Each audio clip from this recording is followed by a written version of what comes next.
want to let our viewers know that that sidebar turned into the lunch break. So we are going to be waiting for the jury to come back from that lunch break with more live testimony. Let's talk about the defense case, because last year they started with a lay witness, the snowplow driver. They then got to the dog bite expert. There was a pathologist on the stand, a digital forensics guy, and then 2 reconstructionists, and that was it. It was a pretty quick case because so much had happened in the prosecution's case. We didn't see that this year. 38 witnesses versus 68 this time around. How robust do you think the defense is going to be? And are they going to call in all of those people inside of 34 Fairview? You know what? That's a tough one. I don't know. I don't think they will. They could. They have them on the witness list. I don't think they will. I think that their defense is going to have to be longer than last year, because last year what happened was they kind of had a bigger case because of the cross-examination of the state witnesses, right? Because they grilled a lot of these people, Brian Higgins, Brian Alpert. They just really went to town on these people.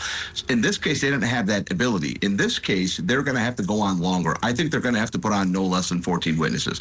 I think they're going to have to put on the same witnesses that you just listed from the prior trial, or some version of them, and they're going to have to go deep into the timeline of the cell phone and the aperture, because there was like a knife fight between Robert Alessi and Hank Brennan just on the Rule 14 motion, just on the admission of the timeline alone. That was a full day just knife fight in the courtroom, because Robert Alessi knew how important that evidence was to not to be kicked out, and he couldn't get it kicked out. So I think they're going to have to go on longer.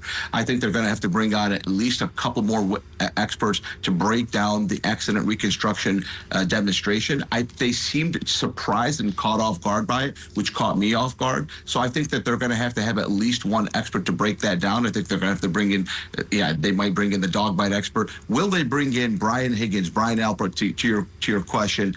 That's a tough one. I don't think the jury is going to buy that there was a conspiracy, and so they would be bringing them in to just show that there was a conspiracy. I think it might blow up in their faces. I mean, we had Jen McCabe on the stand for 3 days in total. So I don't know. But they are going to have to go on longer than the last trial, because of the fact that they didn't have an opportunity to bring in their opening statement. They made a promise that they're going to show you that Michael Proctor's a bad guy and he conspired with people to frame Karen Read. They made that promise in their opening statement. So if they don't bring in witnesses to prove any of that,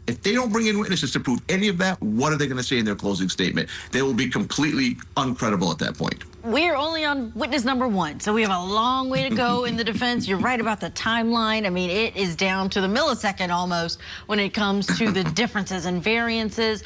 A lot to take in, a lot for this jury. Michael Jaafar, stand by.